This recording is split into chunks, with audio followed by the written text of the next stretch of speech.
Bien, mis hermanos, de nuevo estamos por acá y esta vez vamos a abrir nuestras Biblias en Lucas. Lucas capítulo 15.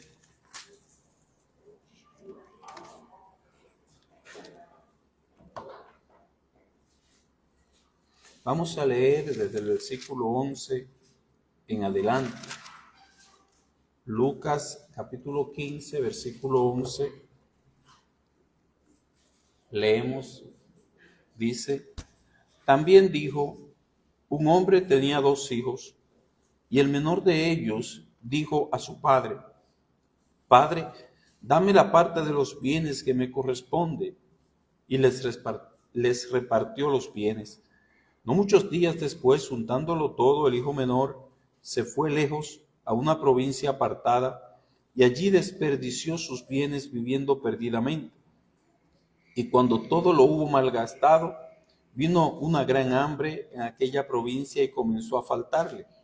Y fue y se arrimó a uno de los ciudadanos de aquella tierra, el cual le envió a su hacienda para que apacentase cerdos. Y deseaba llenar su vientre de las algarrobas que comían los cerdos, pero nadie le daba. Y volviendo en sí, dijo: ¿Cuántos jornaleros en casa de mi padre tienen abundancia de pan, y yo aquí perezco de hambre? Me levantaré e iré a mi padre y le diré: Padre, he pecado contra el cielo y contra ti. Ya no soy digno de ser llamado tu hijo. Hazme como uno de tus jornaleros. Y levantándose vino a su padre, y cuando aún estaba lejos, lo vio su padre, y fue movido a misericordia, y corrió y se echó sobre su cuello y le besó. Y el hijo le dijo: Padre, he pecado contra el cielo y contra ti, y ya no soy digno de ser llamado tu hijo. Pero el padre dijo a sus siervos: Sacad el mejor vestido y vestidle, y poned un anillo en su mano y calzado en sus pies, y traed el becerro gordo y matadlo, y comamos y hagamos fiesta, porque mi hijo muerto era y ha revivido, se había perdido y es hallado. Y comenzaron a regocijarse. Amén. Gracias, hermanos. Hasta aquí la lectura. Vamos ahora a tener un momentito para orar. Oremos. Alabado Señor y Dios, omnipotente creador del universo, que guardas la misericordia para con los tuyos, para con los que te temen. Te bendecimos, Dios, y te pedimos que este sea un momento y una ocasión muy especial, que sea un momento inolvidable, porque tú hayas hablado a los corazones, Señor, y hayas traído a muchos a reflexión y a un cambio de vida. Señor, te ruego que uses tu palabra y que lo hagas para tu gloria. En Jesús. Amén. Pan abundante y sobrante.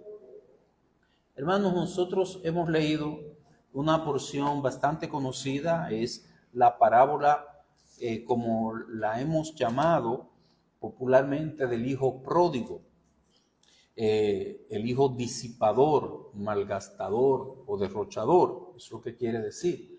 Si yo tratara de ir a toda la parábola y narrarla, la historia de este joven que malgastó los bienes que le pertenecían a su padre, sería repetitivo porque es una parábola muy conocida. Aún los niños conocen esta parábola, todos la saben y por tanto no es necesario repetirla completamente. Dado por sentado entonces que todos conocemos la parábola, me voy a limitar a decirles que hay muchos que son como este joven, que salen a buscar a donde no hay, no van a encontrar nada porque no hay nada allí. Personas jóvenes que agotan grandes esfuerzos, gastan sus fuerzas tratando de saciar su sed en lugares a donde nunca lo encontrarán. El joven de la parábola dice que desperdició sus bienes viviendo perdidamente. Nosotros vamos a tomar hoy un solo versículo, un solo texto. Se trata de el versículo 17. que nos dice, y volviendo en sí dijo, ¿cuántos jornaleros en casa de mi padre tienen abundancia de pan y yo aquí perezco de hambre? Este joven de la parábola nos dice, la parábola narrada por el Señor Jesucristo, que desperdició sus bienes viviendo perdidamente. En Estados Unidos esto es muy común. Esto se ha puesto de moda. Los jovencitos esperan ansiosamente llegar a la mayoría de edad para poder independizarse, para poder hacer lo que desean sin que sus padres le pongan límites, sin que sus padres le puedan aconsejar, le puedan corregir o lo puedan controlar. Ellos quieren ser libres según ellos. Esto es lo que significa vivir perdidamente. Vivir perdidamente quiere decir vivir sin fronteras, sin límites, hacer lo que yo quiera, lo que mis impulsos y mis deseos me guíen. La pared que detiene a muchos de estos jóvenes, ¿sabe usted cuál es? La pared de las consecuencias. Ellos chocan con la consecuencia y comienzan a cosechar lo que sembraron, comienzan a recibir los resultados y algunos se detienen. Muchas veces hay una gran cantidad que se les hace tarde porque tomaron el tren de las drogas y del placer y se olvidaron de comprar un ticket de retorno, de regreso. Solamente compraron el ticket para ir y nunca más regresan. Estos permanecen en su vida perdida. Es más triste aún cuando pensamos que lo que se desperdicia, lo que se gasta, son nada más ni nada menos que los bienes de su padre. El joven de la parábola lo que estaba malgastando era de su padre porque él no había recibido herencia todavía, ya que el padre no había muerto. A este joven no le tocaba. ¿Cuántas personas son como este joven? Aquí vemos la foto de mucha gente. Solamente hay que enmarcarla, solamente cambia el nombre, solamente cambia la ocasión.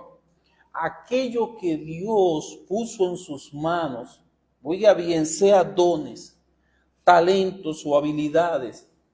A veces Dios pone en las manos de una persona bienes inmuebles, a veces es dinero, lo que sea, todo lo que usted tiene es de Dios, es prestado. Usted tan solo es un administrador, una administradora. Lo suyo, lo verdadero, es lo que usted tendrá por la eternidad.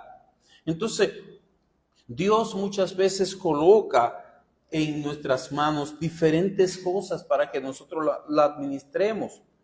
Todo lo que el Señor nos ha dado es para eso. Pero muchos lo desperdician, viviendo perdidamente, viviendo sin freno, viviendo como que si las cosas permanecerán así toda la vida, todo el tiempo, que nada cambiará. Viven conforme a su gusto y no conforme a la voluntad de Dios. Esto es vivir perdidamente. No solamente el joven de la parábola vivió así, muchos así viven, haciendo un mal uso de lo que Dios le dio. Mi hermano y mi amigo, a ambos hablo. Lo que Dios ha puesto en tu mano no es para tú desperdiciarlo, no es para ti, es para la gloria de Él. No es que Él te dio algo porque tú lo pediste, no es que Él te dio algo, una inteligencia, una habilidad determinada, porque tú lo merecías. Él te lo dio para que tú le glorifiques con eso que Él te dio. Esa es la realidad. Y si tú no lo haces, estás viviendo perdidamente. Estás viviendo sin los controles que Dios establece. Es como estas personas que no les duele gastar 5 años de su vida en nada, haciendo nada, simple y sencillamente. No les duele tampoco, no les importa que un vicio determinado dañe su cuerpo. No les importa que viva 10 años de su vida sufriendo los embates, las consecuencias de ese vicio. Hay personas que esto no les importa. Sus vidas son un desperdicio. Desperdician sus vidas viviendo perdidamente. No les importa que la droga va mermando su capacidad para pensar, su capacidad intelectual y que sus habilidades son cada vez menores. No les importa tener dones, ya hablo a los cristianos, y no usarlos en el reino de Dios, sino esconderlos. Aunque al final digan, qué desperdicio. Pude haber usado esos dones. ¿Cuántas veces pude haber hecho con esos dones? Pude haber hecho algo para la gloria de Dios. Pude haber magnificado a Dios y hacer tesoro con ellos, tesoros en los cielos. Todo ser humano debe vivir a la luz de lo que dice el Señor en la carta a los Corintios. Pero esto digo, hermanos, dice el Señor, que el tiempo es corto. Primera a los Corintios capítulo 7, versículo 29. Cuando se es joven uno ve como la vida, falta mucho para eso. Después tú dices, wow, pero el tiempo se fue volando. Es que el Señor dice el tiempo es corto. Y basta con nosotros creerlo. Esa es la verdad. El tiempo es corto. Tenemos poco tiempo para glorificar a Dios y atesorar en el cielo. No desperdiciemos el tiempo viviendo perdidamente. Recordemos que todo cuanto tenemos son los bienes de Dios, repito, como lo eran los bienes de este joven de la parábola. Eran de su padre, el que ya conocemos como el hijo pródigo. Y es posible vivir una vida donde aquello que el Señor puso en nuestras manos sea bien empleado, utilizado para su gloria. Sí, eso es posible. Ahora bien, en esta mañana quiero traerles a la realidad, quiero traerles a la verdad de que la reflexión que tuvo este joven, él dijo dentro de sí, en su pensamiento, en la casa de mi padre hay abundancia de pan. Recuerde que tomamos el verso 17. Dice que volviendo en sí, es como que reaccionó, es como que tuvo un pensamiento correcto, es como que reflexionó y dijo, ¿cuántos jornaleros en casa de mi padre tienen abundancia de pan y yo aquí perezco de hambre? Mi hermano y mi amigo, sea que hayas desperdiciado lo que el Señor te ha dado, o sea que cuanto tienes esté aquí, me refiero a las cosas terrenales, lo terreno, lo material, como tú le quieras llamar, es temporal. Lo de aquí es temporal.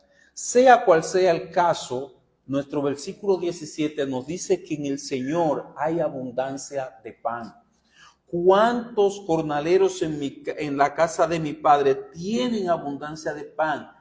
En la casa del Padre Celestial hay abundancia. En Cristo hay abundancia. Ese es el punto que nosotros vamos a estar tratando en todo lo que digamos. En el Señor hay abundancia. No importa cómo tú estés viviendo. El padre de la parábola, que ustedes ya conocen, es una ilustración del Padre Celestial. En el reino del Señor, en su casa, en la casa del Señor, el creyente de menor rango, el más sencillo, el más pequeño, tiene abundancia. En su reino no hay mendigos. No hay personas que hayan llegado a un estado de escasez tal que tengan que pedir para sustentarse, porque todo cuanto el Señor da de sí mismo, lo da en abundancia. Gloria a Él. Dice el salmista, joven fui y he envejecido, y no he visto justo desamparado, ni su descendencia que mendigue pan. Salmo 37, versículo 25. Él da todo en abundancia. Sí, es verdad, Pablo fue probado, sí, es verdad, Pablo por causa de Cristo sufrió, pero siempre al final vemos la mano del Señor proveyendo. Hagamos entonces un breve repaso de aquellas cosas que el Señor nos da y con qué o en qué proporción Él nos la da. Mi idea es llevar nuestras mentes a ese punto. En la casa del Padre Celestial hay abundancia. Usted es cristiano, usted está en la abundancia del Señor. Usted no es cristiano, sepa que usted está mendigando en el mundo y que en la casa del Padre hay abundancia de lo que usted anda buscando en el mundo. Amén. En primer lugar, Juan capítulo 10, versículo 10. En Juan 10:10 nos dice el Señor: yo he venido para que tengan vida y para que la tengan en abundancia. Lo primero que vemos aquí es lo más importante, que el Señor nos ha dado vida, pero no una vida cualquiera, sino vida abundante en Él. ¿Ve usted que en la casa de mi Padre hay abundancia? Comenzando con la vida, Él nos la ha dado en abundancia. Por ejemplo, cuando alguien está vivo, está en el hospital, está muy enfermo o está muy débil, nosotros decimos: mira, ya a ese no le queda mucho, no tiene mucha vida. Los médicos en su lenguaje tal vez digan: los signos vitales de este paciente están muy bajos, tal vez digan, o está moribundo. Sin embargo, todavía está vivo, aunque sea con una máquina, pero está vivo. Puede estar en coma, pero está con vida. Está moribundo, pero está con vida aún. Ahora bien, la vida que Cristo da no es una vida así. No es una vida que hay que tomarle el pulso para darse cuenta si todavía está vivo. Ver la respiración, a ver si está respirando. No, la vida en Cristo es abundante. La vida que da el Señor Jesucristo es una vida abundante donde la persona que la recibe tiene para sí, o sea, está vivo, pero tiene también para darle a otro, porque tiene abundancia. Cualquier cristiano puede dar vida a un muerto espiritual. ¿Con qué? Con el Evangelio. Esa es la realidad. Nuestra vida es abundante. Podemos conducir a otros a esa vida que hemos recibido. Es posible que antes la persona caminara por la vida con poco ánimo. Ahora anima a otros. Tiene vida espiritual. Ya es otra persona. Imagínese que alguien esté completamente muerto y otro le diga: mira, otra persona, yo te daré vida, pero la vida que te puedo dar es tan pobre que tú vas a quedar con vida, pero moribundo, ahí entre dos. Cuando le transmite esa vida, la persona mueve los ojos, escucha, está vivo, pero con una vida apagada, mermada. Tal vez usted diga: bueno, al menos está vivo, algo se hizo, aunque sea con una máquina, no sé yo qué, pero está vivo. Hermanos, la vida que da Cristo no es así. Es vida abundante, es vida eterna, es vida con gozo, es vida con paz, es vida con esperanza, es vida con gracia de parte de Dios, es vida con luz, es una vida con Dios mismo a tu lado. Es por eso que el creyente es uno que está definido, o está vivo o está muerto. Pero si está vivo, tiene a Dios a su lado, tiene esperanza. Es una vida abundante. Dice la Escritura: mas el que bebiere del agua que yo le daré, no tendrá sed jamás, sino que el agua que yo le daré será en él una fuente de agua que salte para vida eterna. Juan capítulo 4, versículo 14. Véalo en este texto. Esa vida es como una fuente. No se trata de aguas estancadas. Las aguas estancadas se ponen malolientes, se pudren. No se trata de aguas estancadas, sino una fuente, y es una fuente que salta para vida eterna. O sea, que los que están alrededor son salpicados, pueden ser salpicados con esa agua para vida eterna. La vida en el Señor Jesucristo es así. Es una fuente que salta para vida eterna. Otros reciben esa agua, es fresca, esa agua sacia la sed. Entonces lo primero que el Señor nos ha dado en abundancia es vida. Lo más importante es la vida, vida espiritual, vida eterna, vida con gozo, con paz, con Él a nuestro lado. En segundo lugar, tenemos a Romanos capítulo 5, verso 17. Romanos capítulo 5, versículo 17, nos dice: pues si por la transgresión de uno solo reinó la muerte, mucho más reinarán en vida por uno solo, Jesucristo, los que reciben la abundancia de la gracia y del don de la justicia. Romanos capítulo 5, versículo 17.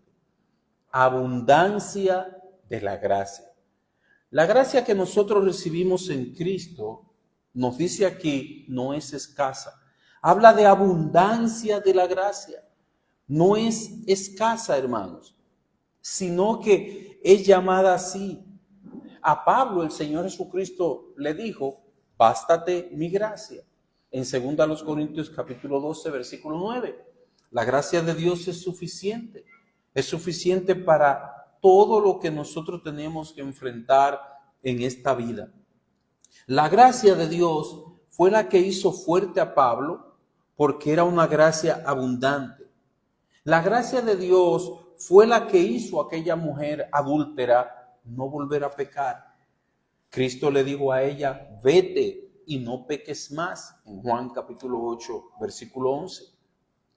Él le dijo a esta mujer, fíjese que la historia cuenta de que ella era una mujer adúltera, no una mujer que adulteró, sino que esa era su práctica. Fue traída y el Señor, después que la perdona, le dice: vete y no peques más. Él le dijo esto a esa mujer porque juntamente con el perdón que Él le dio a ella, también le dio gracia. Gracia para decir no a la próxima tentación. Si no fuera por esta gracia, si ella se fuera, se le otorgó el perdón, ella se fuera, pero iba a continuar en lo mismo. Porque la gracia es lo que permite que nosotros frenemos aquellos impulsos pecaminosos. La gracia es lo que nos permite a nosotros mantenernos en santidad. La gracia es la que nos permite a nosotros mantenernos en la voluntad del Señor. Vete y no peques más. La gracia de Dios es abundante para con nosotros, hermanos. Fíjese que la gracia que recibimos es tal que dice la Escritura que Él da esfuerzo al cansado. Es a través de esa gracia que la da. Cuando estamos cansados de la lucha, del embate, de las controversias del mundo, Él da esfuerzo al cansado. Él renueva nuestras fuerzas. Dice la Escritura en ese mismo texto que Él multiplica las fuerzas al que no tiene ninguna.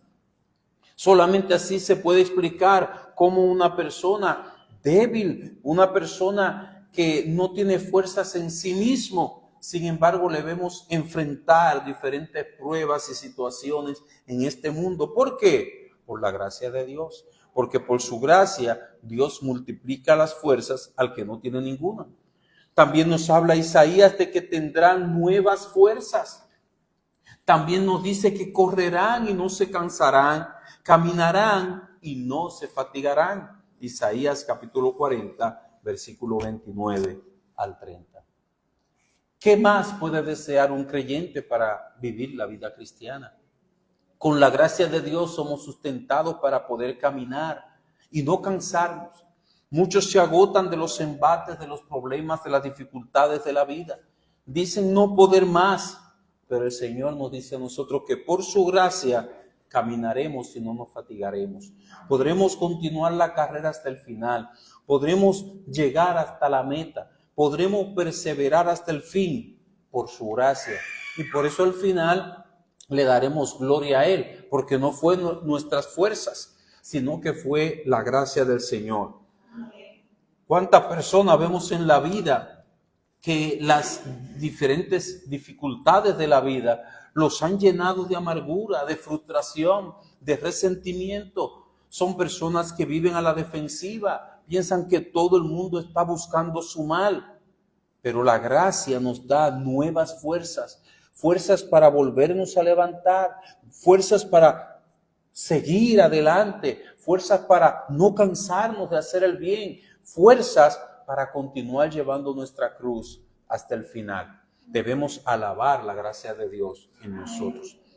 Dice el Señor Jesucristo a los hermanos de Corinto: asimismo en la oración de ellos por vosotros, a quienes aman a causa de la superabundante gracia de Dios en vosotros. Segunda a los Corintios capítulo 9, versículo 14. Mi hermano, la gracia de Dios ha sido superabundante para contigo. Superabundante gracia de Dios en nosotros ha sido superabundante para conmigo, porque de no haber sido por la gracia de Dios, ¿a dónde yo estaría? ¿Llevado por cuál de los deseos estaría yo andando? Pero gracias a Dios por su gracia. Dice nuestro texto: ¿cuántos jornaleros en casa de mi Padre tienen abundancia de pan y yo aquí perezco de hambre? Vuelve a la casa del Padre Celestial, no al Padre del Hijo de la parábola, sino aquel que da gracia, aquel que da vida abundante. Yo te invito hoy a que vuelvas. Yo te invito hoy a que lo haga para que disfrutes de esa abundancia que Él promete.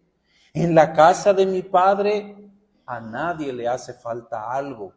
Nadie tiene poco. A veces, ayer hablaba con alguno de las personas que nos están haciendo trabajos aquí. Y mira, mañana si Dios quiere, no hay nada de esto.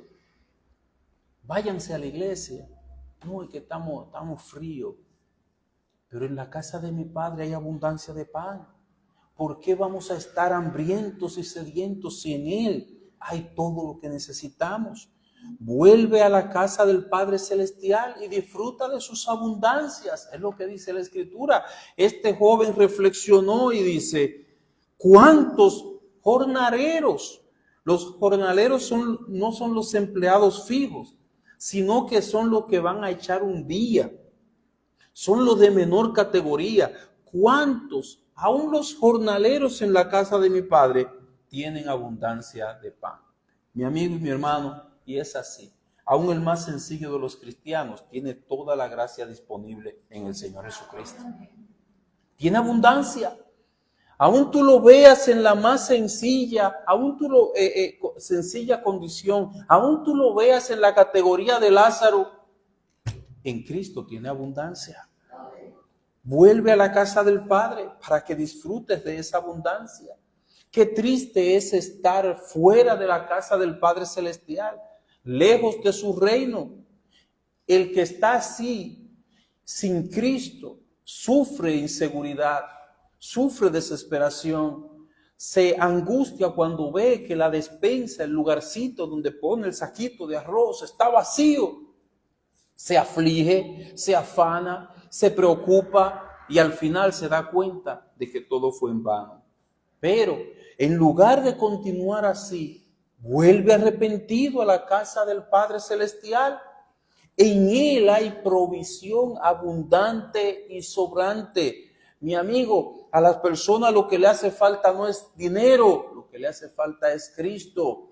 El dinero solamente le promete, dice Pablo en la carta a Timoteo, que no pongan su confianza en las riquezas, las cuales son inciertas, no son seguras, dan una sensación de seguridad, pero no lo son en realidad. Pero en la casa de Dios, en la casa del Padre, en Jesucristo, hay pan abundante y sobrante. Nunca te faltará nada.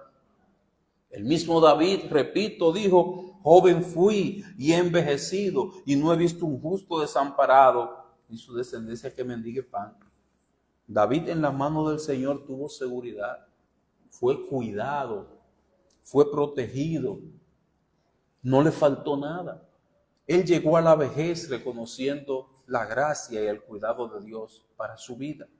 Recordemos, no nos perdamos de vista, estamos en Lucas capítulo 15, en el versículo 17. Recordemos que lo que trajo al joven a esa reflexión de que en la casa de su padre, aún los jornaleros tenían abundancia de pan. Los jornaleros no pasaban lo que él estaba pasando. Él estaba alimentando cerdos, como están muchos en el mundo.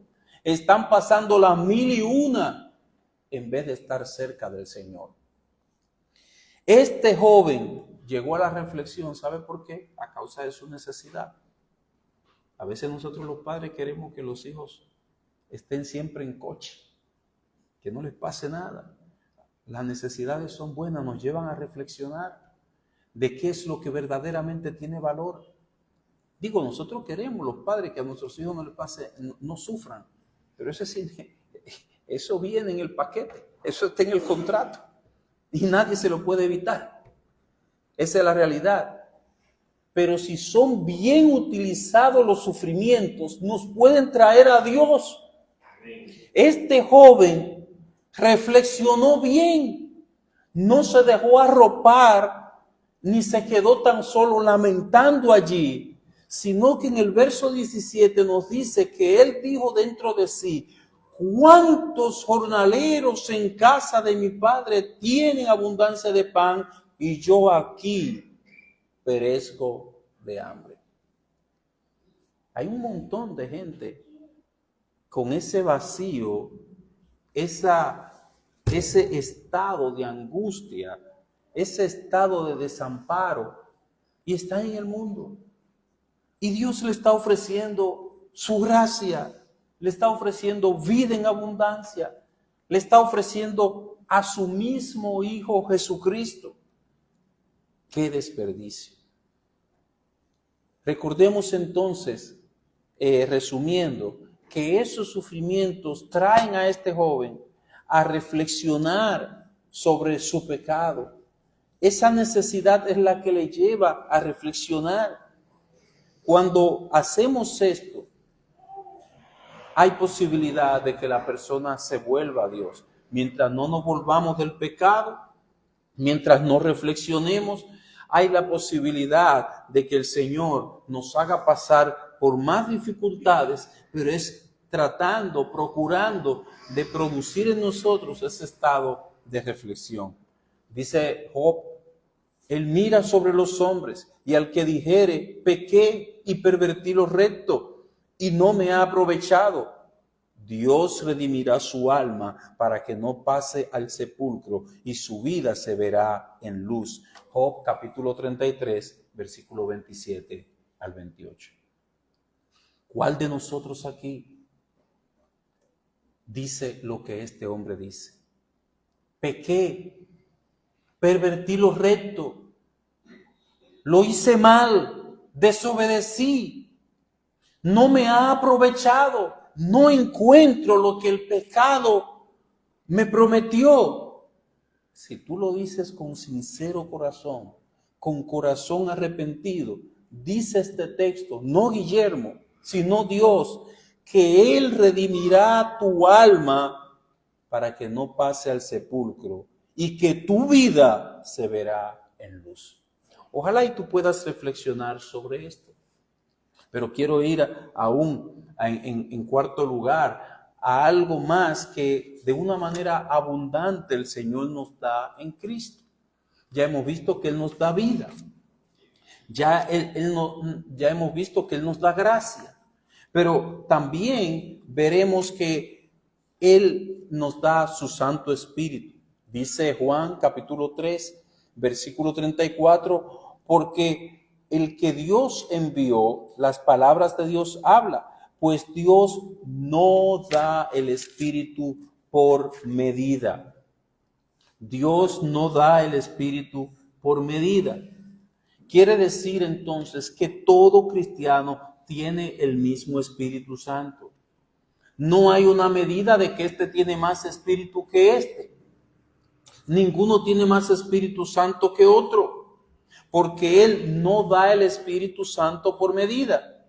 El Espíritu Santo a todos los cristianos nos guía, nos enseña, nos llena, nos redarguye cuando hemos pecado, nos capacita para la obra de Dios, nos motiva a ser santos en nuestra manera de vivir y un largo etcétera.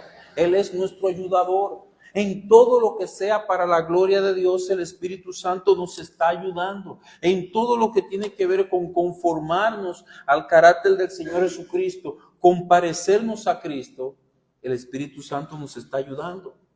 Y eso es a todo cristiano. Incluso cuando nos habla de aquello que tenemos en el cielo, no solamente nos habla del Espíritu, sino que cuando nos dice de lo que tenemos en el cielo, se refiere de la siguiente manera. Juan capítulo 14, versículo 2 al 3. En la casa de mi Padre muchas moradas hay. Si así no fuera, yo os lo hubiera dicho. Voy pues a preparar lugar para vosotros. Y si me fuere y os prepararé lugar, vendré otra vez y os tomaré a mí mismo, para que donde yo estoy, vosotros también estéis. Hermano, no sé si tú has notado el lenguaje que usa la Escritura. Todo lo que se refiere de Dios dando al creyente lo dice en abundancia. En Él hay abundancia de todo.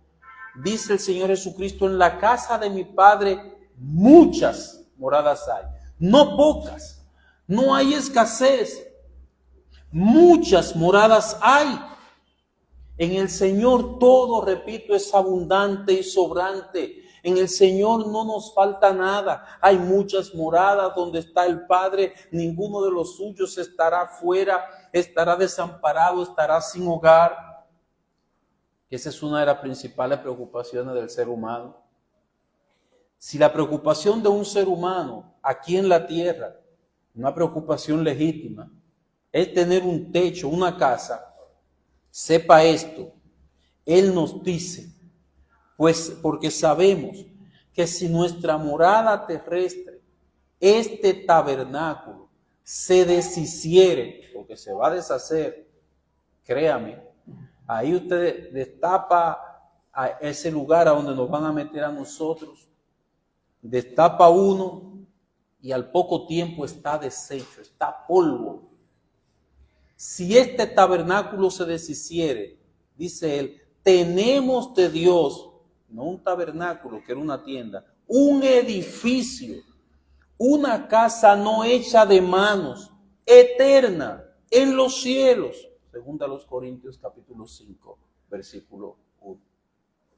Si esa era tu preocupación, en Cristo ya no la tengas. En Cristo tenemos de Dios un edificio. En Cristo tenemos una casa no hecha de manos.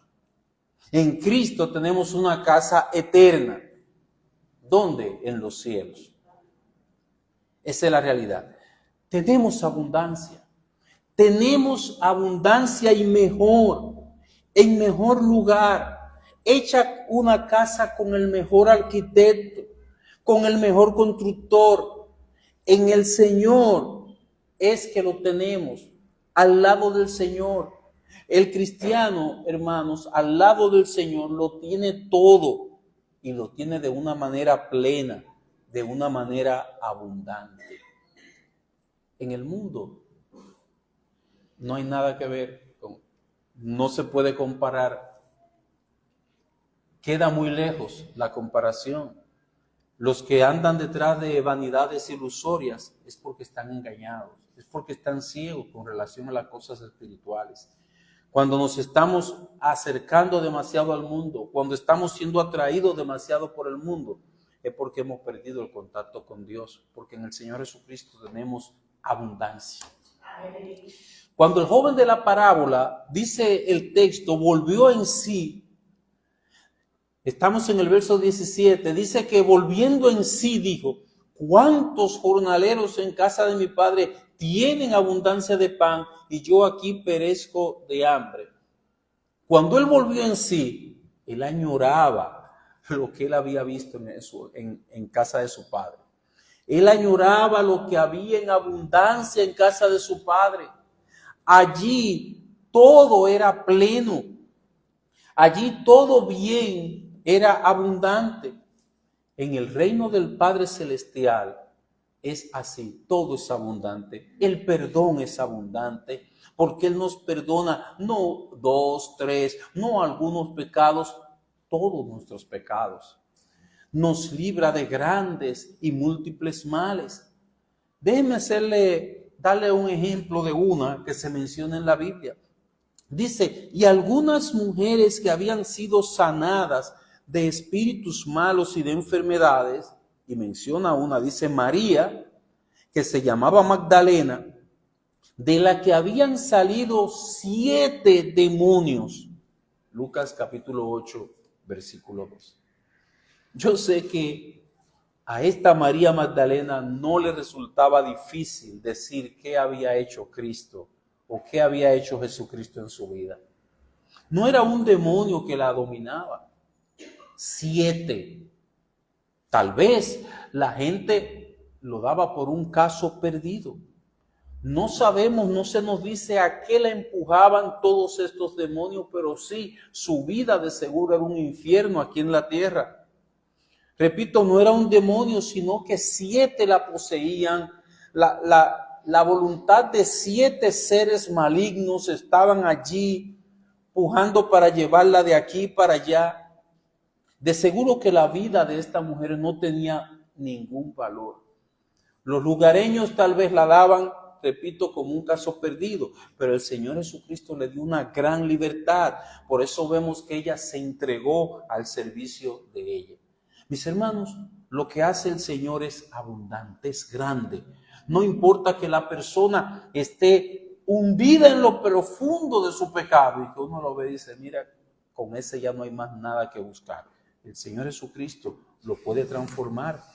El Señor Jesucristo lo puede libertar. En conclusión, 3 cosas. En primer lugar, esta historia del hijo pródigo, del hijo dispensador, se ha repetido en cada uno de nosotros. Cada uno de nosotros es uno de ellos. Cuando estuvimos en el mundo, cuando buscábamos cosas allí, unos nos ocupábamos en buscar sustento, otros nos ocupábamos en buscar placer, otros riquezas, pero todos sin el Señor Jesucristo. Allí empleábamos todo nuestro esfuerzo, todo nuestro recurso lo gastamos, el dinero lo gastamos en lo que no era pan. Nuestro trabajo en lo que no sacia, como dice Isaías capítulo 55, versículo 2. Mientras nuestra mirada estaba puesta en lo de aquí, en lo de esta tierra, buscábamos con afán, pensando que un día sería el que encontraríamos esa tranquilidad, encontraríamos eso que buscábamos, esa felicidad, ese gozo. Muchas veces llegamos al cansancio, muchas veces nos desanimamos en nuestra vida pasada, pero volvíamos a intentarlo porque pensábamos que sí, que en el mundo lo íbamos a encontrar, hasta que gracias a Él, el Señor nos iluminó y volvimos en sí. La luz del Señor nos permitió que viéramos lo que es el cielo. La luz del Señor nos permitió que viéramos qué tenía el cielo para nosotros. El Señor permitió que reflexionáramos como este joven de la parábola. Hermanos, en Cristo está todo lo que necesitamos y en abundancia. Y gracias al Señor que nos dimos cuenta a tiempo. El Señor no nos da con mezquindad. ¿Sabes algo? Cuando nosotros pecamos, cuando nosotros nos vamos detrás de la vanidad, le estamos diciendo al Señor que eso que ofrece el mundo es mejor. Estamos dando muestra de ceguera espiritual. Cuando eso suceda, tienes que volver. Tienes que volver en sí. Tienes que volver, tienes que reflexionar, darte cuenta de que en Cristo está abundancia, está la abundancia. En segundo lugar, mi amigo, quiero dirigirme a ti para decirte que un día el mundo te dejará ver su real rostro, sin máscara, sin la cortina de vanidad detrás de la cual se esconde, como tuvo que verlo ese joven. Después que él vivió perdidamente, después que se vio alimentando cerdos, después que no tenía nada, se dio cuenta que todo eso era una ilusión. Un día el mundo te dejará ver su verdadero rostro. Un día verás que el mundo con su vanidad no es lo que aparenta. El mundo atrapa a muchos. Son muchos niños, jóvenes, adultos, ancianos que siguen esa senda, que están esperanzados en que en el camino del mundo conseguirán lo que buscan. Pero nosotros hoy te invitamos a que vuelvas en ti, a que reflexiones. ¿Cómo? ¿Cómo puedes tú reflexionar? Te voy a decir lo siguiente. Permite que tus sentidos sean iluminados por las verdades de la palabra de Dios. Estos textos, estos versículos, estas palabras que te hemos dicho, créelas. Tus sentidos son el oído. En este caso no estoy mencionando los ojos, sino el entendimiento. Toma estas palabras que vienen a través de tu oído, llévalas a tu entendimiento y créelas en tu corazón. No te guíes por la vista, no te guíes por las apariencias, sino concentra tu alma en las verdades que da el Señor Jesucristo en su palabra. Dale crédito a lo que dice el Señor. No le des crédito a tus pensamientos, sino a lo que dice el Señor. Cuando tú oigas el Evangelio, no te pongas a contradecirlo dentro de ti, en tu propio pensamiento.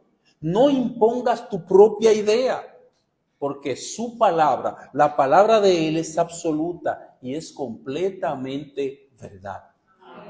Quien tiene razón aquí es Dios. No le des cabida nada más en tu mente. Eso, todos tus pensamientos, tus excusas, todos tus argumentos vienen a obstaculizar la verdad. Para tú creerla, tú tienes que despejar todas esas cosas de ti.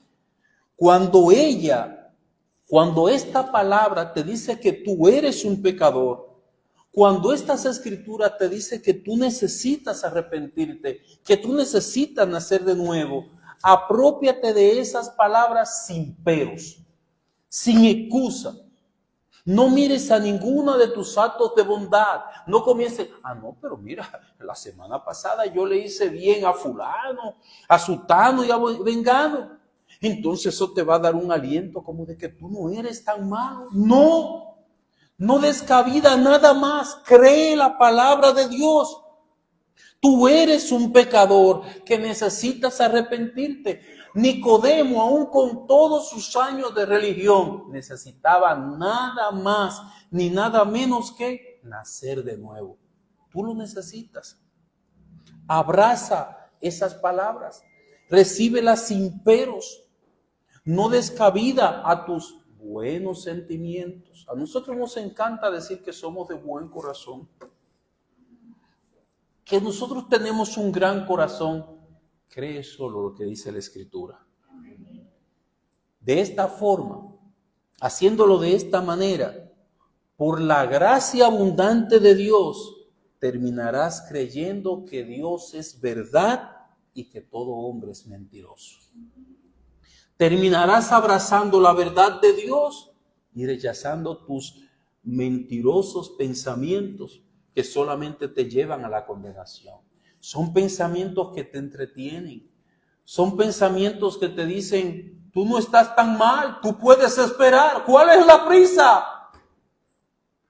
Son pensamientos que te mantienen en el camino equivocado hasta que Satanás finalmente arrebate tu alma.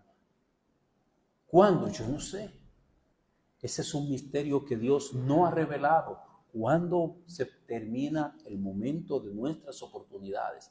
¿Cuándo partimos? Si en la niñez, si en la juventud, si en la adultez, si en la vejez, eso solamente lo sabe el Señor. Tú aprovecha las oportunidades. Reflexiona, cree la palabra de Dios, abrázala, rechaza todos tus pensamientos. Una vez tú creas esta verdad, falta algo. Levántate y ven al Padre Celestial. No basta con tú decir todo eso es verdad. Levántate y ven al Padre Celestial. Él no despreciará tu arrepentido corazón. Él verá tu corazón arrepentido, quebrantado, el corazón contrito y humillado. No despreciarás tú, oh Dios.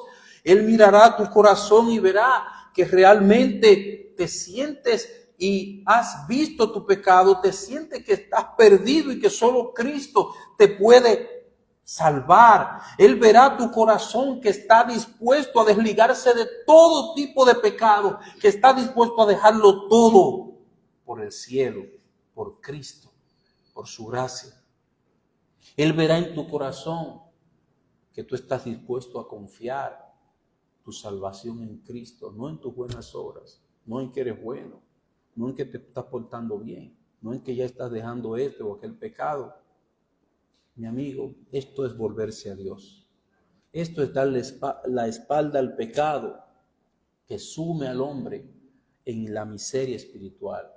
Pero cuán bueno es Dios, que nos ofrece lo bueno, nos ofrece lo verdadero y lo ofrece en abundancia. Amén. Mi amigo, si tú vienes a Él, Él te promete riqueza en el cielo. Amén. Esa es su promesa. Riquezas en el cielo que no dejarán de ser.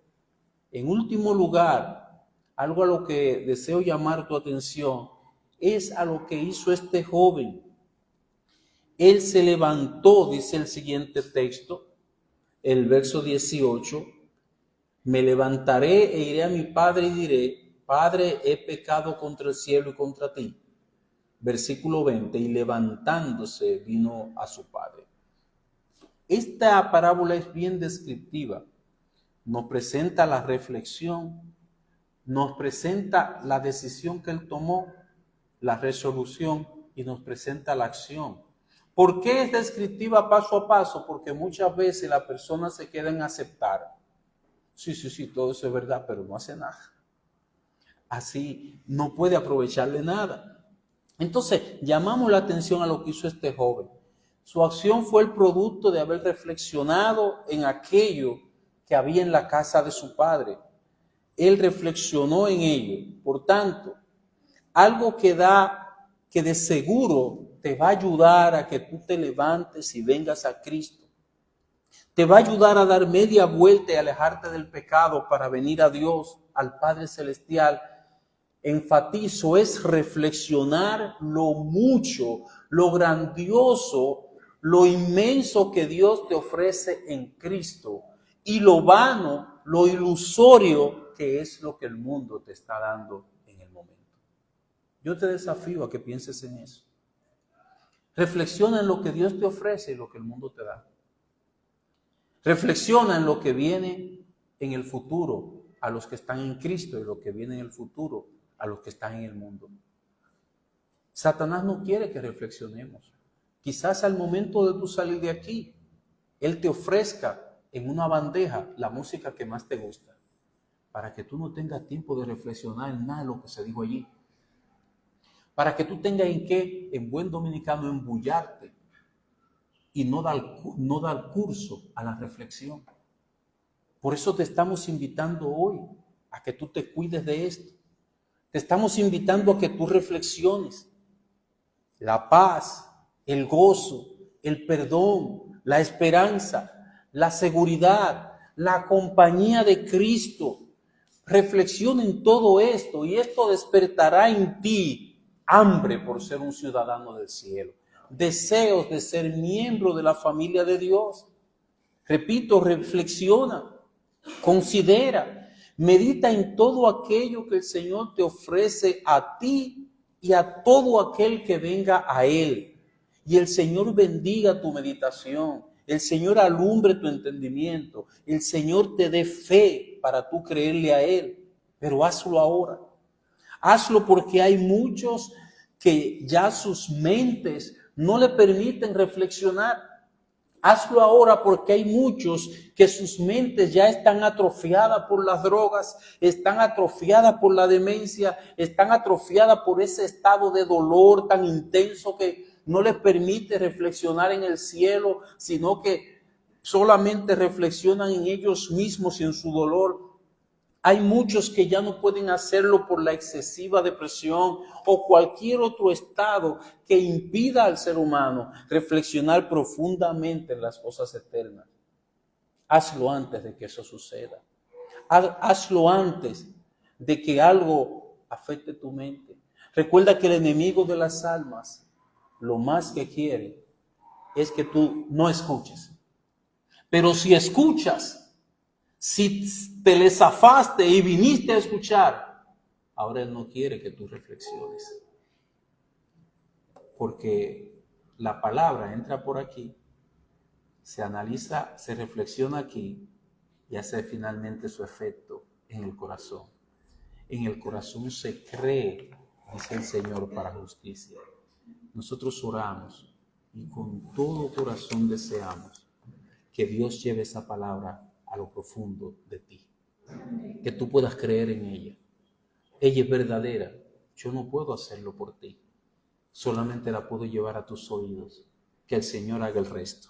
Vamos a orar. Bendito Dios y Padre, te hemos presentado a cada uno de los oyentes nuestras oraciones, Señor. Nuestro deseo es salvarles. Si fuera posible, nosotros los llevaríamos abrazados con nosotros a tu presencia, Señor. Pero no podemos. Ellos tienen que arrepentirse. Ellos tienen que creer. Señor, ten misericordia de ellos. Háblales como nos hablaste a nosotros. Llévales a reflexión como lo hiciste con nosotros.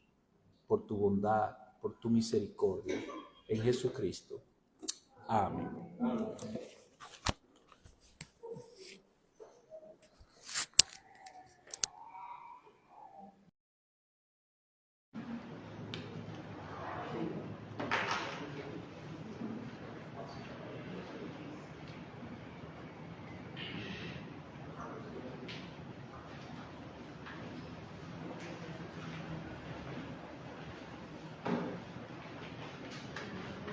Tomen la posición, por favor, hermanos y amigos.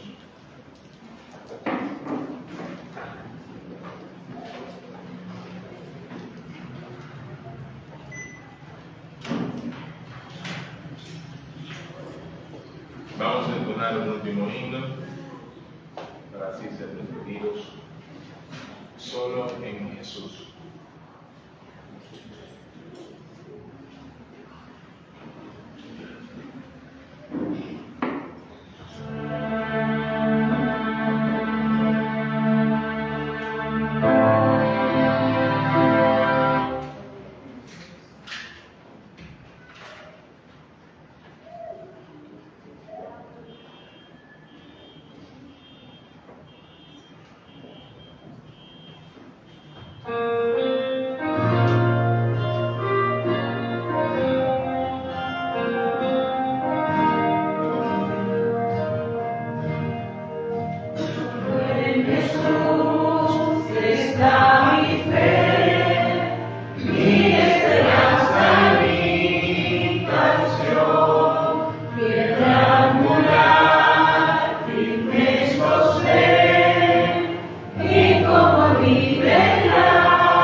gracias a todos y llevemos la palabra que acabamos de recibir en nuestros corazones. Bendiciones.